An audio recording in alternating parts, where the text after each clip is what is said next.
어느 날 작은 도시의 병원에서 피부과 의사로 일하는 민지는 병원을 찾는 많은 환자들에게 피부 건강의 중요성을 강조하고 있었다. 하지만 대부분의 사람들은 피부 트러블이 생겼을 때만 병원을 찾는 경우가 많았다. 민지는 환자들에게 피부를 건강하게 유지하기 위해서는 일상에서 어떤 습관들을 가져야 하는지를 설명하는 데 많은 시간을 할애했다. 민지가 환자들에게 전해준 건강한 피부를 위한 필수 생활 습관은 다음과 같았다. 첫째, 충분한 수면을 취하는 것이었다. 민지는 수면이 부족하면 피부가 푸석푸석해지고 탄력과 광택이 줄어들기 때문에 하루에 최소 7-8시간의 숙면을 취할 것을 권장했다. 피부는 밤에 재생하고 회복하는 시간을 가지기 때문에 충분한 수면은 필수적이었다. 둘째, 물을 많이 마시는 것이었다. 모든 세포에 수분을 공급해주고 몸속에 독소를 배출해주는 물은 피부 건강에 중요한 역할을 한다. 민지는 하루에 최소 8잔의 물을 마시라고 조언하며 특히 카페인이나 알코올 음료 대신 물을 선택할 것을 강조했다. 셋째, 균형 잡힌 식사를 하는 것이었다. 비타민C와 E, 오메가-3 지방산이 풍부한 식단은 피부를 건강하고 아름답게 유지하는 데 도움이 된다. 민지는 신선한 과일과 채소, 견과류, 생선을 많이 섭취하라고 추천했다. 건강한 식단은 피부뿐만 아니라 전반적인 건강에도 큰 영향을 미친다는 걸 잊지 말라고 당부했다. 넷째, 규칙적인 운동이었다. 땀을 흘리며 운동을 하면 혈액순환이 개선되며 피부에도 긍정적인 효과를 준다. 또한 운동은 스트레스를 줄여주고 엔도르핀 분비를 촉진하여 전반적인 웰빙에 도움을 준다. 민지는 일주일에 최소 3월 4일 30분 이상 걷기나 조깅, 요가와 같은 운동을 추천했다. 다섯째, 자외선 차단제를 바르는 것이다. 자외선은 피부 노화의 주범이며 심각한 피부 손상을 유발할 수 있다. 민지는 외출 전에 반드시 자외선 차단제를 사용하고 필요하다면 2-3시간마다 덧바를 것을 강조했다. 1년 내내 햇빛이 있는 날에는 잊지 말고 자외선 차단제를 바르는 습관을 가지라고 말했다. 여섯째, 스트레스를 관리하는 것이다. 스트레스는 피부 트러블의 주범이 되기도 하므로 명상이나 심호흡, 휴식 시간을 통해 스트레스를 해소하는 방법을 익혀야 한다. 마지막으로 정기적인 피부 관리를 잊지 말라고 했다. 자신의 피부 타입에 맞는 클렌저, 토너, 보습제를 사용하여 아침과 저녁으로 꾸준히 관리하는 것이 필요하다. 필요하다면 전문가의 도움을 받아 피부 상태에 맞는 특별한 치료나 관리를 받는 것도 좋은 방법이다. 민지는 이러한 생활 습관들이 지속적으로 잘 지켜진다면 누구나 건강하고 빛나는 피부를 유지할 수 있을 거라고 믿었다. 그리고 그녀의 이런 끊임없는 노력 덕분에 마을 사람들은 민지의 조언을 귀 기울여 듣게 되었고 시간이 지날수록 많은 사람들이 더욱 건강한 피부를 갖게 되었다. 두 번째 이야기, 한 번은 직장에서 스트레스를 너무 많이 받았던 시기가 있었다. 그 당시 나는 매일 오전 9시부터 오후 6시까지 일하면서 끝없는 프로젝트와 마감 시간에 시달리고 있었다. 컴퓨터 앞에 앉아 일을 하다 보면 어느새 밤 10시가 되어 있고 내일 다시 일을 시작해야 한다는 생각에 잠을 꾸벅꾸벅 자는 날이 많아졌다. 이렇게 몇 주가 지나고 나니 매일 아침이 무겁고 몸과 마음이 지쳐가는 것이 느껴졌다. 그러던 중 나는 친구의 권유로 명상을 시작하게 되었다. 하루에 단 10분이라도 눈을 감고 깊게 호흡하면서 마음을 가라앉히고 지금 이 순간에 집중하는 방법을 가르쳐 주었다. 처음 며칠 동안은 이게 효과가 있는지 확신이 서지 않았지만 꾸준히 하다 보니 마음이 한결 편안해짐을 느꼈다. 그리고 하루의 시작과 끝에 여유를 찾을 수 있게 되었다. 명상만으로 모든 문제가 해결되지는 않았다. 그래서 나는 스트레스를 해소할 다른 방법을 찾아보기로 했다. 주말에는 자연 속을 걷거나 근처 공원으로 산책을 나가 보기 시작했다. 풍경을 바라보며 상쾌한 공기를 마시니 머리가 맑아지고 심신이 안정되는 것이 느껴졌다. 게다가 가벼운 운동을 통해 몸에 쌓여있던 긴장이 풀리니 몸도 더 나아짐을 느낄 수 있었다. 이와 함께 나는 일을 할 때 작은 목표를 세우고 한 단계씩 수행하는 방법도 시도해 보았다. 매일 아침 가장 중요한 3가지 일을 정리하고 그것을 다 끝내기 전까지는 다른 일을 하지 않기로 결심했다. 이렇게 집중력을 높이면서 지난 날처럼 일이 쌓여만 가는 압박에서 벗어날 수 있었다. 다 끝내고 나면 작은 성취감도 느낄 수 있었고 그것이 나를 계속 앞으로 나아가게 했다. 식습관도 중요했다. 스트레스를 줄이기 위해 커피와 단 음료의 섭취를 줄이고 대신 물과 허브차를 마시기 시작했다. 또한 가공식품보다 신선한 채소와 과일을 더 많이 섭취하는 식단으로 바꾸었다. 특히 오메가-3이 풍부한 생선과 같은 음식을 통해 몸의 균형을 잡으려 노력했다.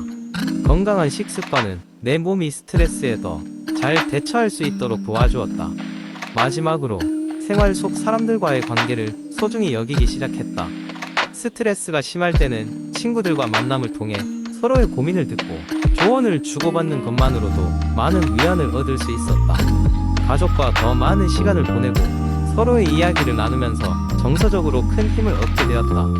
이 과정들을 통해 내 삶의 중요한 포인트는 균형이었다. 스트레스가 아예 사라지지는 않았지만 지금은 그것을 긍정적으로 관리하면서 내 삶을 더욱 풍요롭게 만들고 있다. 나의 이야기가 다른 이들에게도 작은 도움이 되길 바라며 자신에게 맞는 방법을 찾아가기를 바란다. 세 번째 이야기. 한때 건강에 큰 관심이 없던 내가 있었다.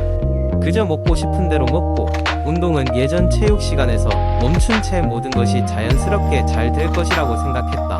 그러나 어느 날 변덕스러운 날씨에 감기에 걸리고 몇 주 동안 기침과 콧물에 시달리면서 면역력의 중요성을 실감하게 되었다. 친구 중 한 명은 늘 건강하고 활기차 보였는데 그 비결을 물어보니 그녀는 자신만의 식습관과 운동 루틴이 있다고 하였다. 그녀의 말에 따르면 건강을 유지하고 면역력을 높이는 가장 중요한 첫 번째 단계는 균형 잡힌 식사라고 하였다. 그녀는 매일 신선한 채소와 과일, 특히 비타민C가 풍부한 오렌지, 브로콜리, 딸기를 섭취한다고 하였다. 또한 생강과 마늘을 자주 요리에 포함시키곤 했는데 이들은 항염증 효과가 있어 몸의 면역 시스템을 강화하는 데 도움이 된다고 설명하였다. 이뿐만 아니라 발효식품도 잊지 않고 챙긴다고 하였다. 김치나 요거트 같은 발효식품은 장 건강을 최적화하고 이는 곧 면역력을 높이는데 굉장히 중요하다는 것이었다. 그 친구는 최소한 일주일에 2번은 기름진 음식을 피하고 가벼운 식사를 지향한다고 하였다. 그녀의 균형 잡힌 식사는 자연 그대로의 맛을 살린 조리법으로 이루어져 있었다. 식습관의 변화만큼이나 중요한 것은 운동이었다. 그녀는 매일 30분에서 1시간 정도의 운동을 실천하였다. 웨이트 트레이닝과 같은 고강도의 운동보다는 스트레칭과 요가, 그리고 유산소 운동을 주로 하였다. 그녀는 특히 아침 조깅을 통해 하루를 시작한다고 하였는데 이는 신진대사를 활성화하고 밤사이 쌓인 스트레스를 날려버리는 데 많은 도움이 된다고 하였다. 더불어 그녀는 명상이나 가벼운 명상, 요가를 통해 마음도 편안하게 가라앉혔다. 스트레스는 면역력을 급격히 저하시키는 원인이 되므로 마음의 평온을 유지하는 것이 얼마나 중요한지에 대해서도 설명해 주었다. 결국 면역력을 향상시키는 것은 단지 육체적인 건강만이 아닌 정신적인 건강과도 깊이 연결되어 있는 것 같았다. 그녀의 조언을 통해 나도 조금씩 나만의 식습관과 운동 습관을 만들어가게 되었다. 아침에 일어나 포도 주스를 한 잔 마시고 신선한 과일과 함께하는 아침을 즐기며 하루를 시작하였다. 저녁에는 가벼운 스트레칭과 명상을 통해 하루의 피로를 풀었다. 처음엔 모든 것이 조금 낯설고 귀찮았지만 꾸준히 하다 보니 어느새 감기에 걸리지 않고 건강한 몸과 마음을 유지하게 되었다. 이 경험을 통해 건강을 지키는 것은 결코 어려운 일이 아니라는 것을 깨달았다. 면역력을 높이고 싶다면 우선 생활 속 작은 습관을 바꾸는 것이 중요하다. 이제 분주한 일상 속에서도 시간과 노력을 들여나 자신을 돌보는 것이 얼마나 중요한지, 그리고 그것이 미래의 건강 투자라는 것을 이해하게 되었다. 네 번째 이야기. 나는 운동을 시작할 때 2가지 선택지 사이에서 고민에 빠졌다. 유산소 운동과 근력 운동. 많은 사람들이 자신의 목표, 건강 상태, 개인적인 취향에 따라 2 종류의 운동 중 하나를 선택하지만 처음에는 어떤 선택이 나에게 더 적합할지 판단하는 것이 쉽지 않았다. 어느 날 나는 헬스장을 방문했다. 시설을 둘러보면서 러닝머신 위에서 땀을 흘리는 사람들과 웨이트머신 앞에서 근육을 단련하는 사람들을 관찰했다. 유산소 운동을 하는 사람들은 활기차 보였고 대부분 높은 페이스로 러닝머신을 뛰거나 사이클을 타고 있었다. 그들의 표정에선 피곤함보다는 상쾌함이 느껴졌고 운동이 끝난 뒤에는 다들 가벼운 스트레칭을 하며 만족스러운 미소를 짓고 있었다. 반면에 근력 운동을 하는 사람들은 고개를 숙이고 아주 집중하며 중량을 들고 있었다. 그들은 세트 간에 잠시 휴식을 취하며 호흡을 가다듬었고 다시 하중을 들어 올릴 때마다 온몸의 근육이 팽팽해지는 모습이었다. 그들의 얼굴에는 고통과 성취감이 뒤섞인 복잡한 미소가 번졌다. 특히나 운동 후 거울 앞에서 본인의 몸 상태를 체크하는 모습을 보며 매일 조금씩 변하는 자신의 모습을 즐기는 듯했다. 이렇게 두 가지 운동을 눈으로 확인하고 나니 궁금증이 차올랐다. 나는 먼저 유산소 운동의 장점을 탐구하기 시작했다. 유산소 운동은 심장 강화와 폐 기능 개선에 탁월하며 오랜 기간 동안 수행할 수 있는 운동으로 심신의 활력을 불어넣는다. 또한 체중 감량을 목표로 하는 사람들에게 유산소 운동은 매우 효과적이며 특히나 달리기, 자전거 타기, 수영 등의 종류에 따라 다양한 선택지를 제공한다. 다음으로 근력 운동의 이점을 살펴보았다.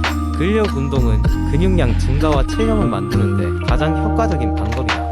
웨이트 트레이닝을 통해 탄탄한 근육을 획득할 수 있을 뿐만 아니라 신진대사를 상승시켜 장기적으로 체중 관리에 도움이 된다.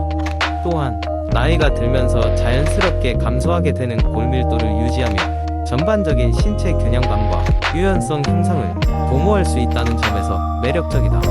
이제 어떤 운동을 선택할지는 각자의 라이프 스타일과 목표에 따라 다를 것이라는 결론에 도달했다.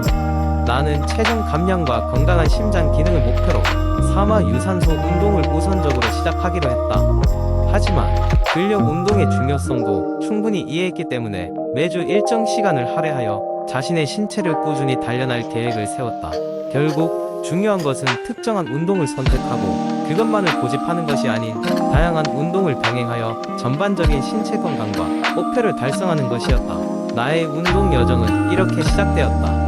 각 단계마다 새로운 목표를 설정하며 내 몸의 변화를 감지하고 스스로의 능력을 확인하는 과정을 통해 내 몸과 마음을 함께 성장시켜 나가는 것이다. 그렇게 나는 나만의 건강한 생활 방식을 만들어가고 있었다.